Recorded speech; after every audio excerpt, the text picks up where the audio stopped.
അപ്പോൾ അഫ്ഗാനി ചിക്കൻ ഉണ്ടാക്കാൻ വേണ്ടിയിട്ട് ഞാൻ ആഗ്രഹിച്ചിരുന്നിട്ട് കുറേ നാളായി. അപ്പോൾ അതിൻ്റെ മസാല തയ്യാറാക്കുകയാണ്. സവാള 2 എണ്ണം, കുറച്ചൊരു ടേബിൾ സ്പൂൺ കണക്കാക്കി കുരുമുളക്, ഒരു 5-8 വെളുത്തുള്ളി, ഒരു കഷ്ണം പട്ട, പിന്നെ എരിവിന് ആവശ്യമുള്ള 5-8 പച്ചമുളക് എടുത്തിട്ടുണ്ട്, ഒരു ടേബിൾ സ്പൂൺ ചെറിയ ജീരകം, 2 നമ്മളുടെ ഏലയ്ക്ക, ഒരു ജാതിയുടെ പത്തിരി എടുത്തിട്ടുണ്ട്, പിന്നെ കുറച്ച് നമ്മളുടെ പുതിനയുടെ ഇല. ഇതെല്ലാം കൂടി നമ്മൾ മിക്സിയുടെ ചെറിയ ജാറിലിട്ടിട്ട് നന്നായിട്ട് അരച്ച് പേസ്റ്റ് രൂപത്തിലാക്കി എടുക്കണേ. അപ്പോൾ അതാ ഞാനൊരു 1.5 ടേബിൾ സ്പൂണോളം കണക്കാക്കി കാഷ്നട്ട് നമ്മൾ ചെറു ചൂടുവെള്ളത്തിൽ കുതിരാനായിട്ട് ഇട്ടിട്ടുണ്ടായിരുന്നു. അതും കൂടി ഇതിൻ്റെ കൂടെ ചേർത്തിട്ട് നന്നായിട്ട് അരച്ചെടുക്കാൻ പോകണം. അതിനോടൊപ്പം തന്നെ ലെമൺ ജ്യൂസ് കൂടെ ചേർക്കുന്നുണ്ട്, ഒരു നാരങ്ങയുടെ നീര് പിഴിഞ്ഞ് ചേർക്കുന്നുണ്ട് കേട്ടോ. അപ്പോൾ ഇനി രണ്ടാമത് ഞാൻ അരയ്ക്കാൻ പോയപ്പോഴത്തേക്ക് അതിലേക്ക് 1 ടേബിൾ സ്പൂൺ മല്ലിപ്പൊടിയും പിന്നെ പുളിയുള്ള തൈരാണ് ചേർത്തിരിക്കുന്നത്. ഒരു 2 ടേബിൾ സ്പൂൺ കണക്കാക്കി തൈരും ചേർത്തിട്ടുണ്ട് കേട്ടോ. അപ്പോൾ നല്ല പേസ്റ്റ് രൂപത്തിൽ അരച്ചെടുത്തിട്ടുണ്ട്. ഇതാ കണ്ടില്ലേ. അപ്പോൾ നമ്മളുടെ മസാലയൊക്കെ ഏകദേശം സെറ്റായിട്ടുണ്ട്. അപ്പോൾ ഒരുപാട് ടൈറ്റായിട്ട് തോന്നുന്നുണ്ടോ എങ്കിൽ നമുക്ക് കുറച്ച് പാൽ ഒഴിക്കാം, അല്ലെങ്കിൽ വെള്ളം ഒഴിക്കാം കേട്ടോ. പിന്നെ കുറച്ചുകൂടെ സ്പൈസി വേണമെന്നുണ്ടെങ്കിൽ പച്ചമുളകിൻ്റെ അളവ് കൂട്ടിക്കോണേ. പിന്നെ തൈര് ഞാൻ കുറച്ചും കൂടി ചേർത്തിട്ടുണ്ടായിരുന്നു കേട്ടോ. ഏകദേശം ഒരു 3 ടേബിൾ സ്പൂണോളം തൈര് ചേർത്തിട്ടുണ്ടായിരുന്നു, 3-4 ടേബിൾ സ്പൂണോളം തൈര് ചേർത്തിട്ടുണ്ടായിരുന്നു. ഇത്രേ ഉള്ളൂ. ഉപ്പും കൂടി ചേർത്ത് നല്ല രീതിയിൽ അങ്ങോട്ട് ഇളക്കി യോജിപ്പിച്ച് വെക്കുക കേട്ടോ. ഞാൻ പറഞ്ഞില്ലേ, തൈര് ഞാൻ 1 ടേബിൾ സ്പൂൺ എക്സ്ട്രാ ചേർത്തിട്ടുണ്ടായിരുന്നു.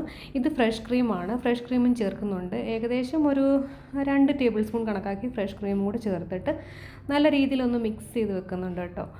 അപ്പോൾ നമ്മൾ ഉപ്പൊക്കെ ചേർത്ത് നമ്മളുടെ മസാലയൊക്കെ ഇവിടെ സെറ്റായിട്ടുണ്ട്. ഇനി നമ്മുടെ ചിക്കനെയൊക്കെ വൃത്തിയാക്കി അങ്ങോട്ട് എടുത്ത് ഇട്ടാൽ മതി. ഏകദേശം ഒരു 3/4 കിലോ ചിക്കനോളം ഉണ്ടായിരുന്നു. ഞാൻ കഴുകി വൃത്തിയാക്കിയതിന് ശേഷം ഫോർക്ക് വെച്ചൊക്കെ ഒന്ന് കുത്തി വെച്ചിട്ടുണ്ട്, എന്ന് വെച്ചാൽ മസാലയൊക്കെ നന്നായിട്ട് പിടിക്കാൻ വേണ്ടിയിട്ടാണ് കേട്ടോ.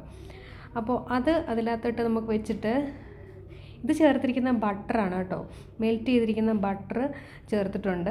ഇനിയിപ്പം ബട്ടർ ഇല്ലെങ്കിലും കുഴപ്പമൊന്നുമില്ല, കുറച്ച് നല്ല ടേസ്റ്റൊക്കെ വേണമെന്നുണ്ടെങ്കിൽ നമ്മളിപ്പോൾ റിച്ച് ആയിട്ടാണ് ഇത് ഉണ്ടാക്കിയിരിക്കുന്നത്.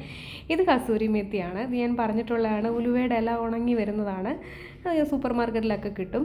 അപ്പോൾ ബട്ടർ ചേർത്തിട്ടുണ്ട്, കസൂരി മെത്തി ചേർത്തിട്ടുണ്ട്, ഒരു നോർത്ത് ഇന്ത്യൻ ടേസ്റ്റൊക്കെ വരാനായിട്ട്. നല്ല ഒരു അഫ്ഗാനി ചിക്കൻ അല്ലേ, നോർത്ത് ഇന്ത്യൻ ഡിഷൊന്നും അല്ല, അറബിക് ഡിഷാണിത്. അപ്പോൾ നമ്മുടെ ചിക്കൻ്റെ അകത്തോക്ക് നമ്മുടെ കൂട്ടങ്ങോട്ട് ഒഴിച്ചു കൊടുക്കുക. എന്നിട്ട് നല്ല രീതിയിൽ അങ്ങോട്ട് കൈവച്ച് തന്നെ തിരുമ്മി യോജിപ്പിച്ചോളൂ കേട്ടോ. ഞാൻ എപ്പോഴും പറയാറുള്ളതാണ്, സ്പൂൺ വെച്ച് എത്ര അങ്ങോട്ട് തിരുമ്മി യോജിപ്പിച്ചാലും അതങ്ങോട്ട് എത്തത്തില്ലേ. കൈവച്ച് അങ്ങോട്ട് തിരുമ്മി യോജിപ്പിക്കുമ്പോഴേ ആ മസാലയൊക്കെ അങ്ങോട്ട് പിടിച്ച് സെറ്റായിട്ടിരിക്കുകയുള്ളൂ. അത് പലപ്പോഴും ഞാൻ പറഞ്ഞിട്ടുള്ളതാണ്. പിന്നെ ഞാൻ വീഡിയോ ഒക്കെ കാണിക്കുമ്പോൾ സ്പൂൺ വെച്ചൊക്കെ ഇളക്കി കാണിക്കുന്നെങ്കിലും ഞാൻ അങ്ങോട്ട് മാറ്റിയിട്ട് സത്യം പറഞ്ഞാൽ കൈവച്ച് തന്നെ തിരുമ്മി യോജിപ്പിക്കുക ചെയ്യുന്നത്. എങ്കിൽ മാത്രമേ ആ മസാലയൊക്കെ എല്ലായിടത്തും ഒരേപോലെ എത്തുകയുള്ളൂ. എന്നാൽ മാത്രമല്ല നമ്മളുടെ ഡിഷ് നല്ല ടേസ്റ്റി ആയിട്ട് കിട്ടുകയുള്ളൂ. ഓക്കെ, അപ്പോൾ കൈ വെച്ചൊക്കെ തിരുമ്മി യോജിപ്പിക്കാൻ ബുദ്ധിമുട്ടുള്ളവരാണെന്നുണ്ടെങ്കിൽ കയ്യിൽ ഗ്ലൗസൊക്കെ ഇട്ടിട്ട് നിങ്ങൾ അങ്ങനെ ചെയ്യുക. എന്ന് വെച്ചാൽ ചിലപ്പോൾ സ്പൈസിയാണ്, കൈയൊക്കെ പോകാനുള്ള സാധ്യതയുണ്ട്, പച്ചമുളകും കുരുമുളകും ഒക്കെ അരച്ചത് കൊണ്ടിട്ട്. അപ്പോൾ അതൊക്കെ അങ്ങനെയൊക്കെ ഉള്ളവരങ്ങനെ ചെയ്യുക. എനിക്കിപ്പോൾ അങ്ങനെയുള്ള സാഹചര്യമൊന്നും ഇല്ലാത്ത കാരണം ഞാൻ കൈ വെച്ച് തന്നെ തിരുമ്മി യോജിപ്പിച്ചിട്ട് ഏകദേശം ഒരു 1.5 മണിക്കൂറോളം ഞാനത് ഫ്രിഡ്ജിൽ വെക്കുന്നുണ്ട് കേട്ടോ. ഫ്രിഡ്ജിൽ വെച്ച് നല്ല രീതിയിൽ ഒന്ന് സെറ്റായിട്ട് വരുന്നുണ്ട്. മസാലയൊക്കെ നല്ല പിടിച്ച് നല്ല സെറ്റായിട്ട് വരുമ്പോഴത്തേക്ക് നമുക്ക് ബസ്മതി റൈസ് വേവിച്ചെടുക്കാം. ഏകദേശം ഒരു 3 കപ്പോളം ബസ്മതി റൈസ് ഞാൻ സോക്ക് ചെയ്യാനായിട്ട് വെക്കുന്നുണ്ട്. ഇതിപ്പോൾ എടുത്തിരിക്കുന്ന ചെറു ചൂടുള്ള പാലാണ് കേട്ടോ. ഇത് എന്തിനാണെന്ന് വെച്ച് കഴിഞ്ഞാൽ എനിക്ക് സാഫ്രോൺ ഇവിടെ ഉണ്ടായിരുന്നില്ല. ഇത്രയും സംഭവത്തിന് 250 രൂപയാണ് കേട്ടോ. ഞാൻ ഓൺലൈനിൽ വാങ്ങിച്ചതാണ്. ഇവിടെ നമ്മുടെ വീട്ടിൽ കൊണ്ടുതരും. ഓർഡർ ചെയ്ത് കഴിഞ്ഞാൽ 1 മിനിറ്റിനുള്ളിൽ തന്നെ, ഒരു 5 മിനിറ്റിനുള്ളിൽ തന്നെ സംഭവം എടുത്തും. അപ്പോൾ ഇതുണ്ടാക്കണമെന്ന് വിചാരിച്ചപ്പോൾ മുതൽ ഞാൻ വിചാരിച്ചു ഈ സംഭവം ഒന്ന് വാങ്ങിച്ചിട്ടുണ്ടാക്കാം. കാശ്മീരി പുലാവ് ഉണ്ടാക്കാൻ വേണ്ടിയിട്ടാണ്. അപ്പോൾ കാശ്മീരി പുലാവ് ആകുമ്പോൾ സാഫ്രോൺ നമുക്ക് ഒഴിവാക്കാൻ പറ്റില്ല. കണ്ടില്ലേ, സാഫ്രോൺ അങ്ങനെ വാങ്ങിച്ചിട്ടില്ല. ഞാനിവിടെ ഫസ്റ്റ് ടൈമാണ് ഞാൻ വാങ്ങിക്കുന്നത്. എനിക്ക് തോന്നുന്നു മൂത്ത ആളിനെ പ്രഗ്നൻ്റ് ആയ സമയത്താണ് ഞാനിത് ഉപയോഗിച്ചിട്ടുള്ളതെന്ന് എനിക്ക് തോന്നുന്നു. അപ്പോൾ നമ്മുടെ കാശ്മീരി പുലാവിന് വേണ്ടിയിട്ടാണ് ഇത് ഞാൻ സെറ്റാക്കുന്നത് കേട്ടോ. അപ്പോൾ അരിയൊക്കെ ഞാൻ സോക്ക് ചെയ്യാൻ വെച്ചിട്ടുണ്ട്. ചെറിയ ചൂടുള്ള പാൽ ഒരു 1/4 കപ്പ് എടുത്തിട്ട് അതിലേക്ക് കുറച്ച് സാഫ്രോൺ എടുത്തിട്ടുന്നുണ്ട്. എന്തിനാണെന്ന് വെച്ച് കഴിഞ്ഞാൽ നമ്മുടെ ആ റൈസിൻ്റെ അകത്ത് ചേർക്കാൻ വേണ്ടിയിട്ടാണ്. ഒരു എന്താ പറയുക, ഗോൾഡൻ കളർ കിട്ടാൻ വേണ്ടിയിട്ടാണ്. പിന്നെ അതിൻ്റെ ടേസ്റ്റും ആയിരിക്കും ഒരു പക്ഷേ, എനിക്ക് അറിയില്ല. ശരിയാണ്, സാഫ്രോണിൻ്റെ ഒരു ടേസ്റ്റൊക്കെ വരുമ്പോഴത്തേക്ക് ഒരു വെറൈറ്റി ആയിട്ടുള്ളൊരു ടേസ്റ്റാണ് കേട്ടോ. കാശ്മീരി പുലാവ് എന്ന് പറയുമ്പോൾ കാശ്മീരിലെ സ്പെഷ്യൽ സാഫ്രോൺ തന്നെ അല്ലേ. അപ്പോൾ പിന്നെ സാഫ്രോൺ തന്നെ മുന്നിട്ട് നിൽക്കട്ടെ അല്ലേ. നമ്മളുടെ സാധാരണ മറ്റുള്ള പുലാവിനെക്കാട്ടിൽ കുറച്ച് വ്യത്യസ്തമായിട്ടുള്ള പുലാവാണ്. അപ്പോൾ ഇതിൻ്റെ കൂടെ നല്ല സംഭവം സെറ്റാണ് കേട്ടോ, അഫ്ഗാനി ചിക്കൻ്റെ കൂടെ. അപ്പോൾ അതവിടെ ഇരിക്കട്ടെ. പിന്നെ അതിൽ ചേർക്കാനുള്ളത് അനാറാണ് വേണ്ടത് കേട്ടോ. അനാറിന് അനാർ മീൻസ് നമ്മളുടെ മാതള നാരങ്ങ, അത് തന്നെ. അതും ഉണ്ടായിരുന്നില്ല, ഞാൻ വാങ്ങിച്ചതാണിപ്പോൾ.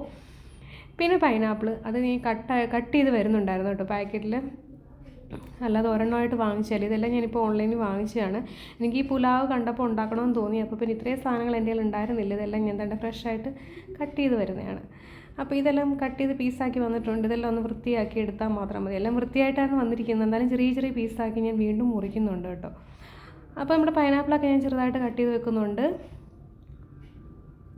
പിന്നെ നമ്മുടെ ബസുമതി റൈസ് സാധാരണ നമ്മൾ പട്ടയും ഗ്രാമ്പൂ ഏലക്കയും അല്പം ഓയിലും പിന്നെ അല്പം നാരങ്ങനീരൊക്കെ ചേർത്ത് നമ്മളൊന്ന് വേവിച്ചെടുക്കുക. പിന്നെ ഈ ഒരു സവാള വറുത്തെടുക്കാൻ വേണ്ടിയിട്ടുള്ളതാണ്. പിന്നെ കുറച്ച് കിസ്മിസും ദാനാറും ഞാൻ പൊട്ടിച്ചെടുത്തതാണ് കേട്ടോ. അപ്പോൾ റൈസ് നമ്മളിതാ വേവിച്ചെടുത്തിട്ടുണ്ട്. അത് ഞാനൊരു പാനിലേക്ക് കുറച്ച് നെയ്യ് ഒഴിച്ചിട്ട് അതിലേക്ക് ഇട്ട് കൊടുക്കുകയാണ് കേട്ടോ. അപ്പോൾ റൈസ് വേവിക്കുന്നതാണെന്ന് ഞാൻ പറഞ്ഞായിരുന്നല്ലോ. സാധാരണ നമ്മൾ വേവിക്കുന്ന പോലെ അല്പം പട്ടയും ഗ്രാമ്പൂ ഏലക്കയും ചേർത്തിട്ട് ഉപ്പും ചേർത്ത് വേവിച്ചെടുത്തതിന് ശേഷം നമ്മളൊരു പാനിലേക്ക് കുറച്ച് നെയ്യ് ഒഴിച്ചതിന് ശേഷം നമ്മളുടെ വേവിച്ച് വെച്ച അരി അങ്ങോട്ട് ഇട്ട് കൊടുക്കുന്നു. പിന്നെ അനാർ ഇട്ട് കൊടുക്കുന്നു. പിന്നെ നമ്മുടെ കേസർ മിൽക്ക് ഇല്ലേ, kesar milk means saffron milk, saffron നമ്മുടെ കുങ്കുമപ്പൂവിൻ്റെ പാല്, ഓക്കെ, അത് സോക്ക് ചെയ്യാൻ വെച്ചിട്ടുണ്ട്. അതിൽ അതും അങ്ങോട്ട് ഒഴിച്ച് കൊടുക്കുന്നുണ്ട് കുറേശ്ശെ. പിന്നെ നമ്മൾ കട്ട് ചെയ്ത് വെച്ച് നമ്മുടെ പൈനാപ്പിൾ ഇട്ട് കൊടുക്കുന്നുണ്ട്. പിന്നെ നമ്മളുടെ ഫ്രൈ ചെയ്ത് വെച്ചിരിക്കുന്ന ഓണിയൻ, പിന്നെ കിസ്മിസ്, അതൊക്കെ അങ്ങോട്ട് ഇട്ട് കൊടുക്കുക. വീണ്ടും നമ്മുടെ ലെയർ അങ്ങോട്ട് ഇട്ട് കൊടുക്കുക. ഇതിനകത്ത് നമ്മൾ വേറെ ഒന്നും ചേർക്കുന്നില്ല. ഈ സംഭവങ്ങൾ തന്നെ വീണ്ടും നമ്മൾ ലെയറായിട്ട് ഇട്ട് കൊടുക്കുന്നതേ ഉള്ളൂ കേട്ടോ. ദം ചെയ്യാനൊന്നും അല്ല, ഞാൻ പറഞ്ഞു തരാം എന്താ ചെയ്യേണ്ടതെന്ന്.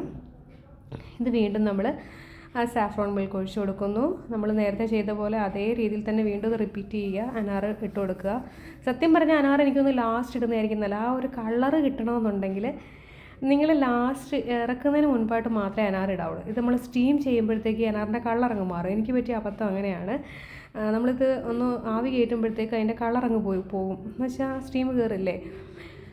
അപ്പോൾ അതൊന്ന് ഗാർണിഷിങ്ങിന് വേണ്ടിയിട്ടായിരിക്കും ഒരു പക്ഷേ അവർ അനാർ ഇടുന്നതെന്ന് എനിക്ക് തോന്നുന്നു. അപ്പോൾ എനിക്കിത് കണ്ടപ്പോൾ നല്ല കളറായിട്ട് തോന്നി.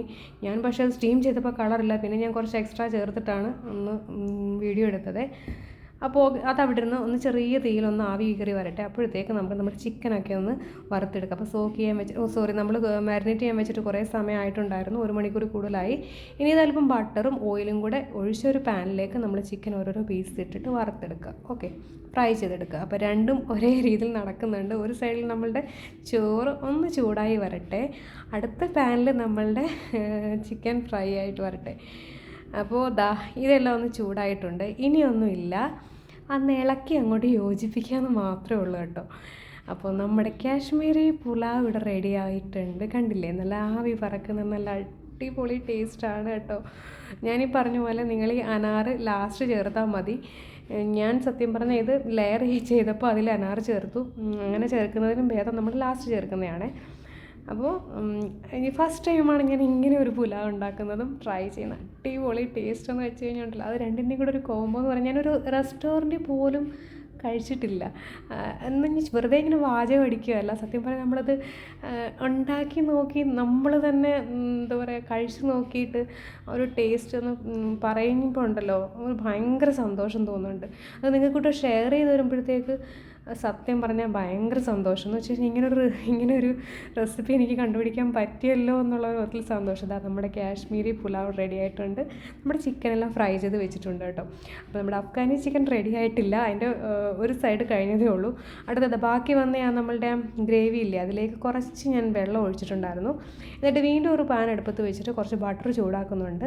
ബട്ടർ ചൂടായി വരുമ്പോഴത്തേക്ക് നമ്മുടെ കസൂരി മേത്തിയാണ് കേട്ടോ. കസൂരി മേത്തി ഒന്ന് തിരുമ്മി യോജിപ്പിച്ച് അതിൻ്റെ അകത്തേക്ക് ഇടുന്നുണ്ട്.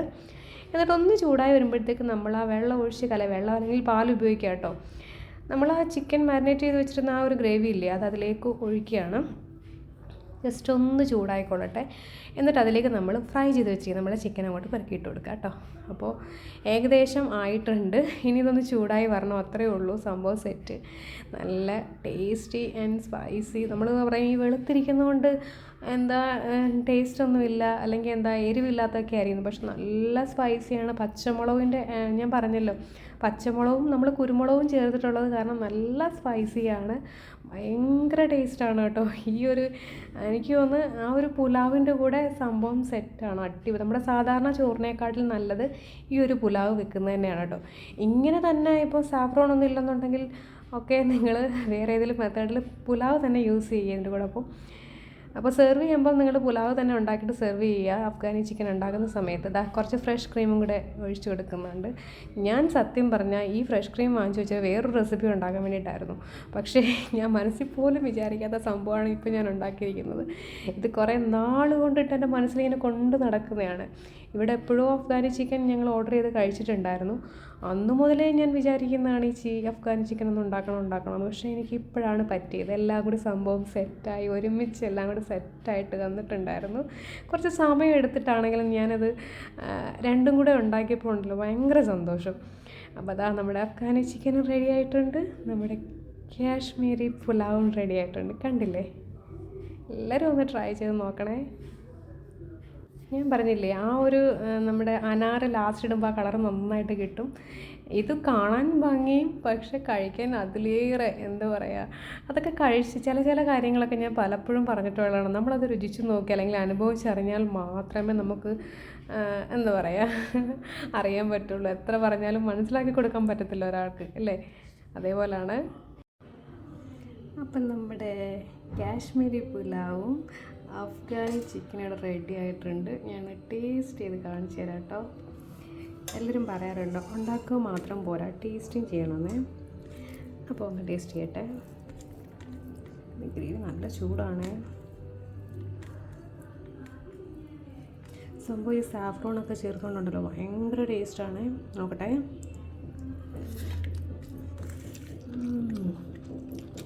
സൂപ്പർ. ചിക്കൻ ഒന്ന് അളക്കാം.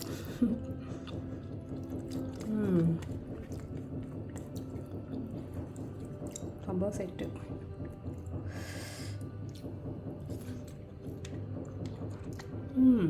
നല്ല സ്പൈസി ആണ്. സൂപ്പർ കേട്ടോ, പറഞ്ഞറിയിപ്പിക്കാൻ പറ്റുന്നില്ല. അപ്പോൾ എല്ലാവരും ഒന്ന് ട്രൈ ചെയ്ത് നോക്കാം. എനിക്ക് പറയാൻ പറ്റുന്നില്ല, ചില സംഭവങ്ങളൊക്കെ നമ്മൾ ട്രൈ ചെയ്ത് നോക്കിയാൽ മാത്രമേ അറിയാൻ പറ്റുള്ളൂ. എനിക്ക് പറയാൻ വാക്കുകളില്ല, അത്രയ്ക്ക് ടേസ്റ്റിയാണ്. അപ്പോൾ എല്ലാവരും ട്രൈ ചെയ്ത് നോക്കൂ, നമുക്ക് മനസ്സിലാവും. നല്ലൊരു റെസിപ്പിയാണ്, പറയാൻ പറ്റുന്നില്ല. അപ്പോൾ ട്രൈ ചെയ്യാം.